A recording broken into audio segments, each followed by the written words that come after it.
Welcome to Talking Kootenay Books. My name is Keith Powell, and I'm your host today. We're talking with Greg Scott. Greg is from Kimberley. And Greg, you've recently released a book called The Cycle of Life.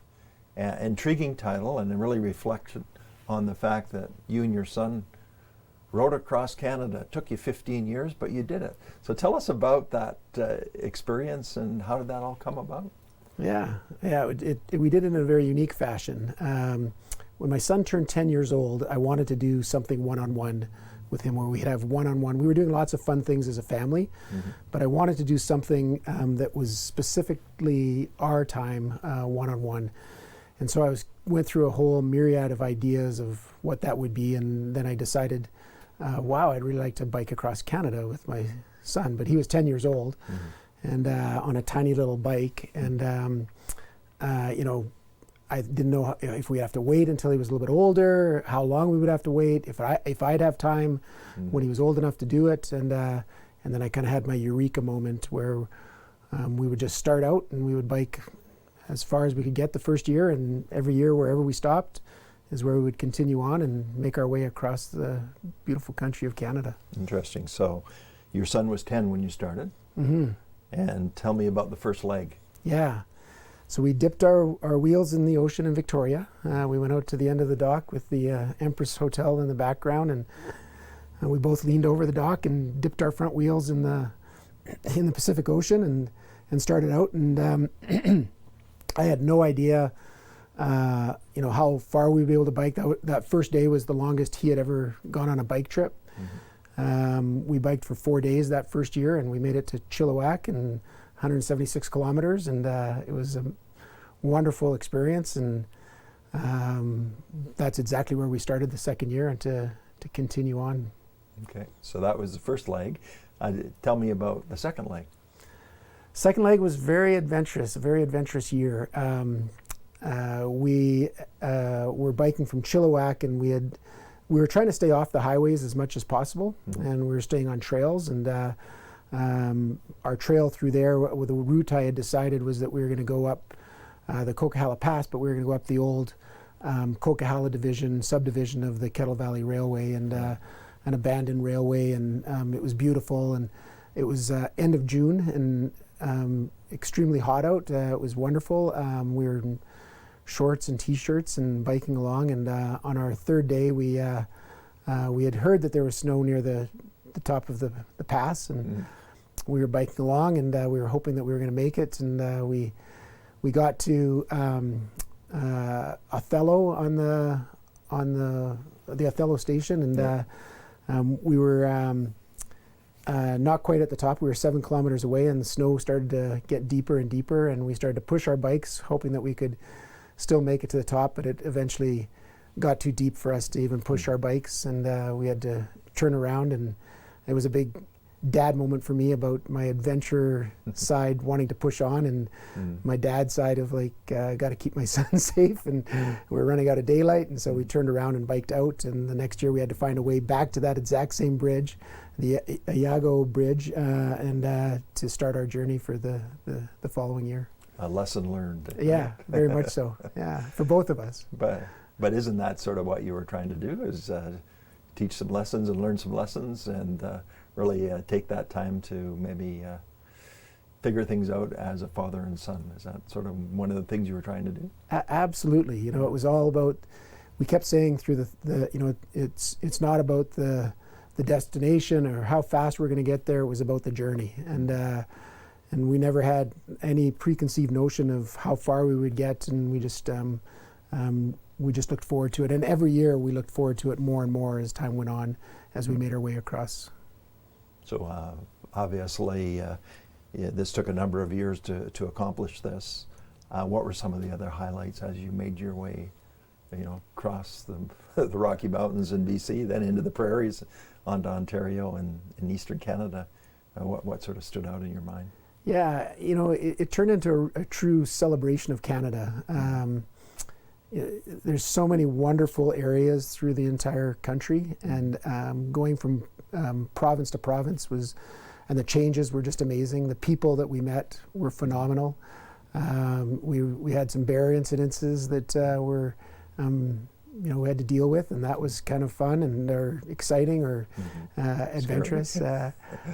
We had some, as time went on, the farther we went, my son got older and stronger and faster, and I got older and slower, and so the pace setter torch passed, around Ontario, sort of mid-Ontario, where he was starting to set the pace of where we're biking. I was trying to keep up to him and catch up to him. He's a biking fiend now, and our last year, I was wondering if I'd even be able to keep up to him. But when we went across Newfoundland, and then we got to Kitty Vitty in St. John's, Newfoundland, and dipped our wheels in the Atlantic Ocean.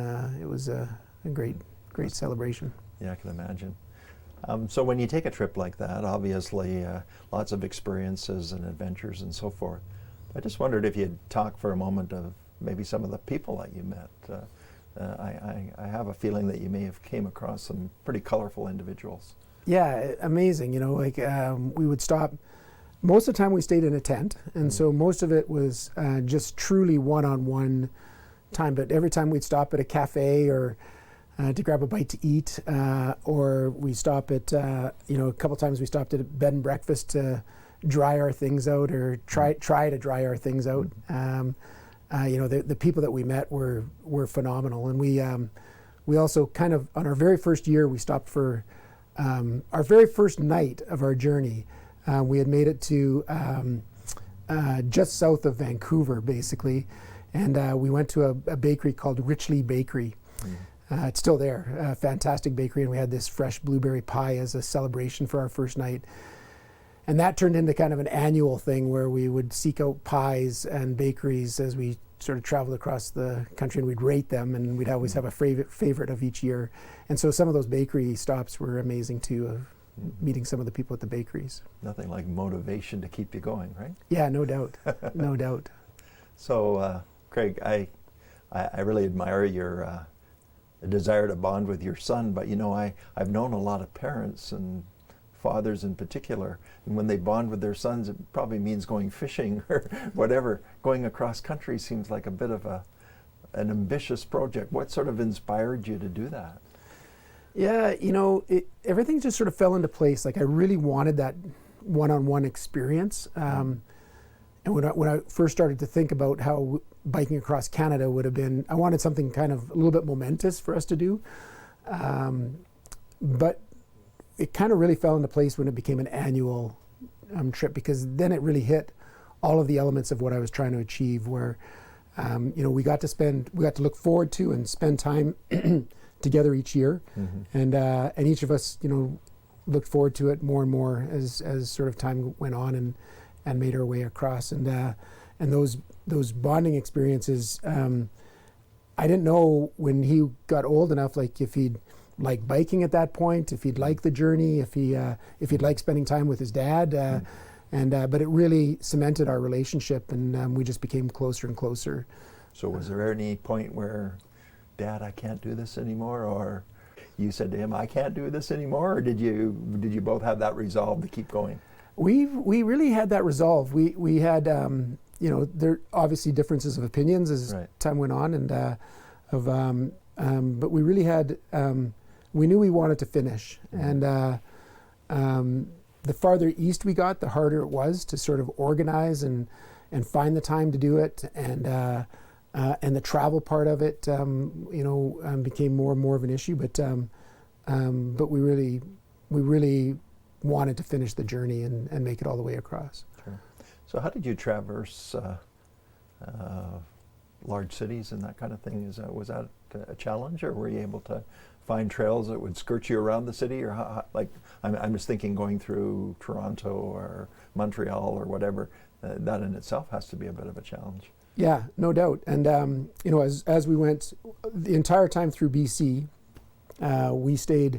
we were on mountain bikes, and we were on trails the entire time. Once we got past BC, sometimes that became a little bit more difficult, and we started to be on the highways more at that point, and we switched to road bikes, started to make our way across that.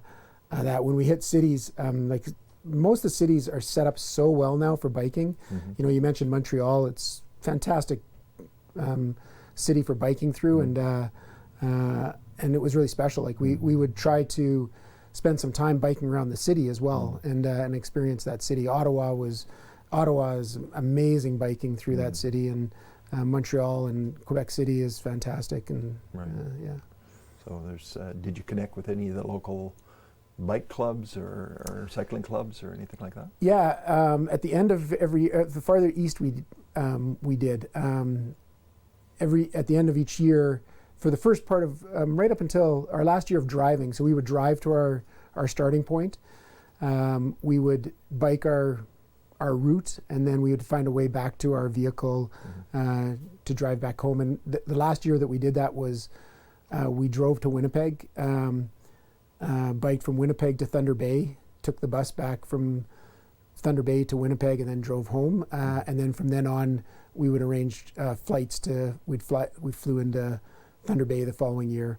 And so at the end of our journey, we'd have to pack our bikes up. And so that always involved a trip to the local bike store to get a bike box to package it back up. And amazingly enough, Thunder Bay we actually tucked our bike boxes behind a poster sign at the airport, left it for a week, came back. We thought we'd have to get new bike boxes, and our bike boxes, unbelievably, were still in the airport. So we packaged our bikes up with duct tape and packaged them home. Good. I have to ask you about the actual bikes. I know just from my own experience, bikes can be a little finicky sometimes. Did you have major problems or any challenges as far as mechanically making those bikes sustain that distance? Yeah, we didn't have a flat until the fourth year, amazingly enough. And then the fourth year, I don't know, I got into flats, and so it was challenged. But our bikes it was pretty good. I rode when I switched to the road bike, I rode a 1971 Moto Bacane classic sort of road bike, but it was old and heavy, and when we dipped the tires of that in Newfoundland, that was the very last of its journey, and it's on the wall, and it's retired now. My son, again, he started on a tiny little bike, and his wheels and pedals were just going like mad, but because he grew so much, we went through a lot of bikes, and so in total he went through seven different bikes as the journey went on, changing bikes to do it. And our bikes held up pretty good, but yeah, we had to do repairs by the side of the road and fixes here and there. And when we were doing our leg from Ottawa to Quebec City, when we arrived, when we were going from Quebec City, starting out, we arrived. Our bikes were. My bike got a little bit damaged on the airplane ride, and so our first day was, and it was on a Sunday, of course, and seeking out bike shops to get the repairs done to be able to continue on. Right. So, give me a highlight. What was, say, your favorite experience of the whole trip? Oh, that's a tough one.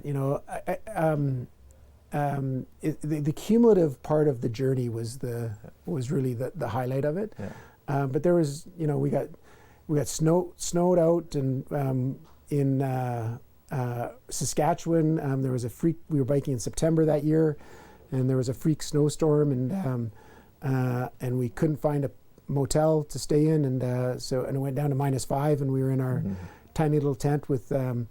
You don't have a ton of clothes when you're biking, and so we put on every single piece of clothing we had and bunkered down for the night and had a great night, and so those were amazing times and amazing moments. So I ask you for the best. Yeah. What about the worst or the most challenging? We had some really challenging things with. We ran into a bear up near the Coquihalla Pass. I was in the front, and I ran close enough, twice the distance between you and me, and luckily I scared the bear probably more than he scared us, and he jumped up like a cat, actually, with all 4 feet off the ground, and turned in midair and ran away, and that was, and then we biked very fast after that, and that was pretty amazing.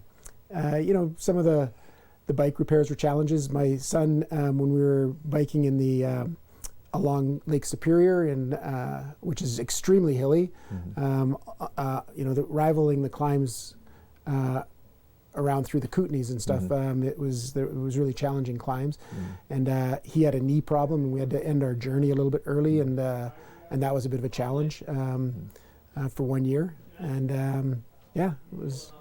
Interesting. Times. Well, I've ridden bikes many years back. It's almost beyond my comprehension how you could, continue to do that year after year. So hats off to you, and good job. So I'm just wondering, it's one thing to take an adventure like that. Another thing to maybe document it. How did you go about remembering and making sure that you had that material ready, maybe to put together in a book? Yeah. When I presented the idea to my son about what we were doing, he was pretty excited, and I gave him a journal, and I gave myself a journal, and we decided we were going to keep notes on our journey, and then we were going to exchange our journals at the end of our journey, and so I kept quite extensive notes sort of through the whole process, and when we finished biking. And we'd bike usually into the evenings and stuff, and then we'd hunker down in our tent, and there's a good opportunity to kind of write down some notes and with a little headlamp, and so it was really good. And so I kept some really good notes. We also, through the journey, I had also decided that I wanted to take the opportunity to tell my son some stories about myself growing up that were kind of age equivalent to where he was. And so I would tell him one night of each of our years, I would tell him a story about my past. And so those little short stories ended up being part of the book as well, explaining, some challenges that I went through at his age, or some fun moments or some exciting moments. And so those, on each chapter of the book, there's a leg of our journey and a little short story that I told him about some life lesson. Right. So I'm just going to switch gears here a little bit, because you also have a foundation that you have put together where you work with your daughter, and I just wondered if you could maybe just tell us a little bit about that. Sure. So it's the Tidbits of Change Foundation, and how that all started was I also wanted to do some one-on-one time with my daughter and bonding experiences with her. Feeling left out from the bike experience? Well, she was certainly looking forward to it on her 10th birthday of what her thing was going to be, and I heard about it a lot the few years leading up to that. And I didn't want to do the same thing, right. And she's an avid fiddle player and quite good, and so it was a massive stretch for me. But we decided we were going to go on these journeys each year. We'd pick a different place to go. We'd pick a cause in that place, and we would play music together, essentially busking, and raising money for that cause, where every single cent that we raised would go to that cause. And give me an example. The first year we went to Portland and we raised money for the Oregon Humane Society. We went out to Winnipeg and raised money for the Children's Hospital. San Diego for drought relief. Okay. Victoria for cleaning up plastic in the ocean. Jasper for the Avalanche Association. And over the years, what happened was our story kind of got out more and more. We called our thing Tidbits of Change. And we had started to hear how we had inspired or encouraged someone to do their own projects, and they were telling us stories. And we thought, wow, how wonderful would that be if we could snowball that into a movement where we were encouraging Canadian youth to do a project with a parent or a mentor. And that's how we started the Tidbits of Change Foundation, where we have some bursaries available for the most inspiring stories we hear for Canadian youth. And so our journey, my daughter's and my journey, has been really fun, and part of the proceeds of this book actually go to support the Tidbits of Change Foundation and what we're trying to accomplish there. So just let me envision this. So Greg, you and your daughter show up.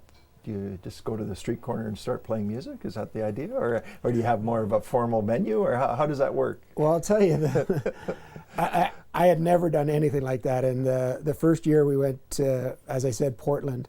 We went, and I had no idea how it was going to turn out. And we went, and we went to this one little park right downtown.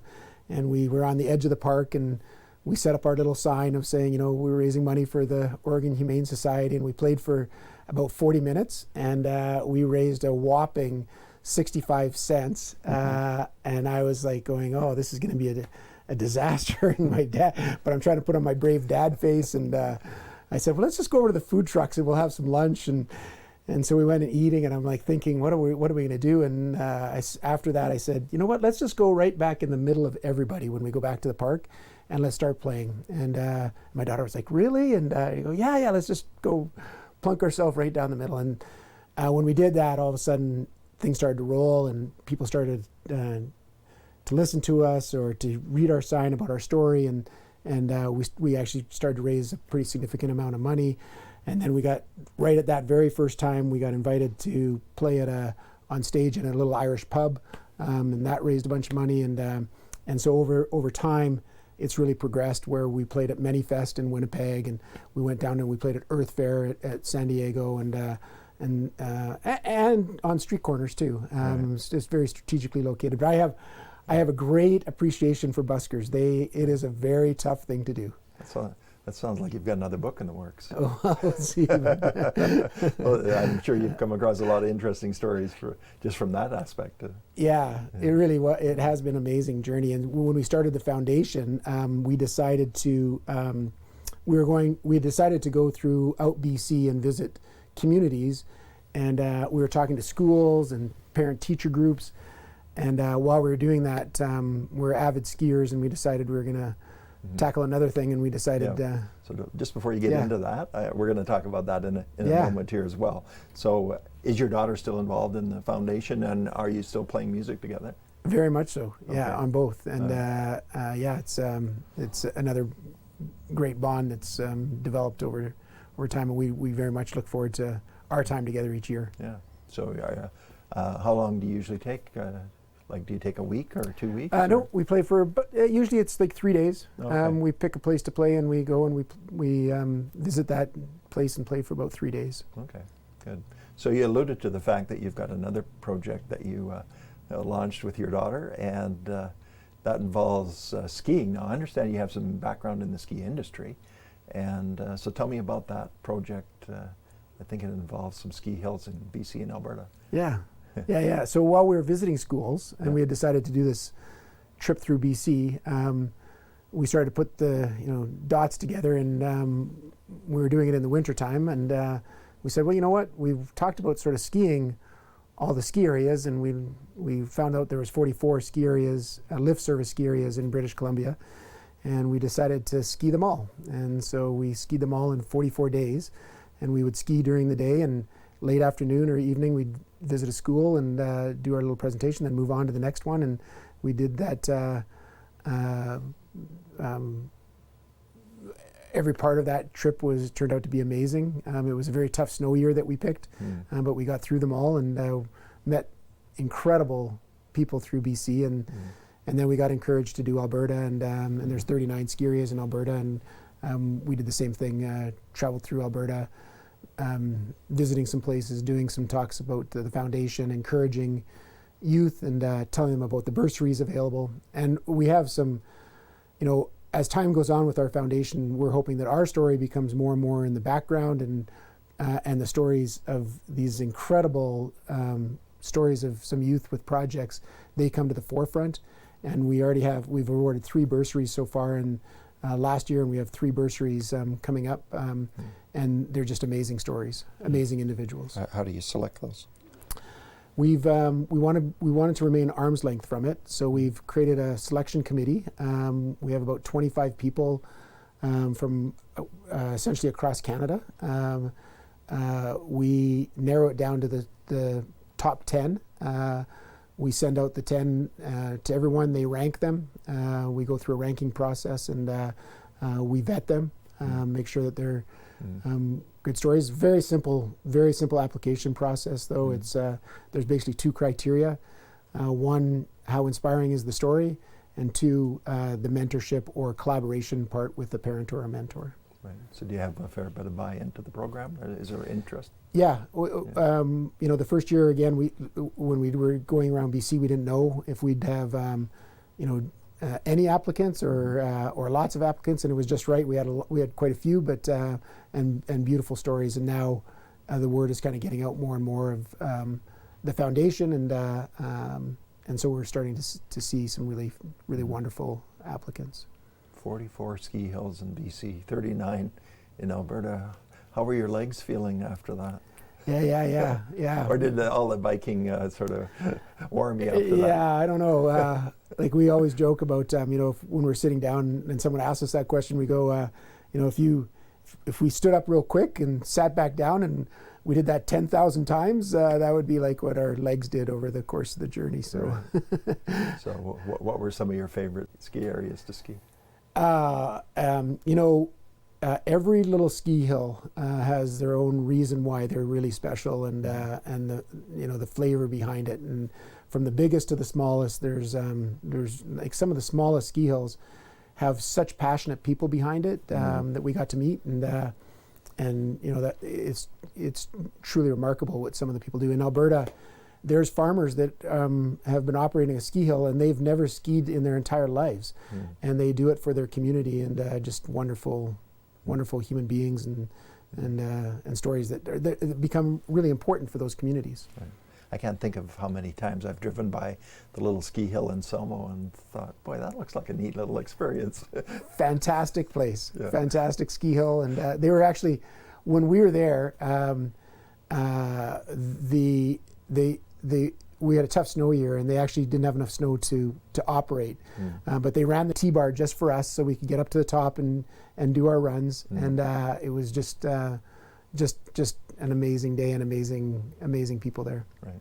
So I know you've been out marketing your book and connecting with various booksellers and stores and so forth. How's that been going, and what's the reaction been? Yeah, the reaction's been fantastic. Again, talking about meeting special people, the people that run these independent bookstores are such special people, and they're so important to our communities. And so we've been doing I've been doing little talks about my book and book readings at some of the bookstores. Those are some of the most enjoyable moments I've had. But we've also done some.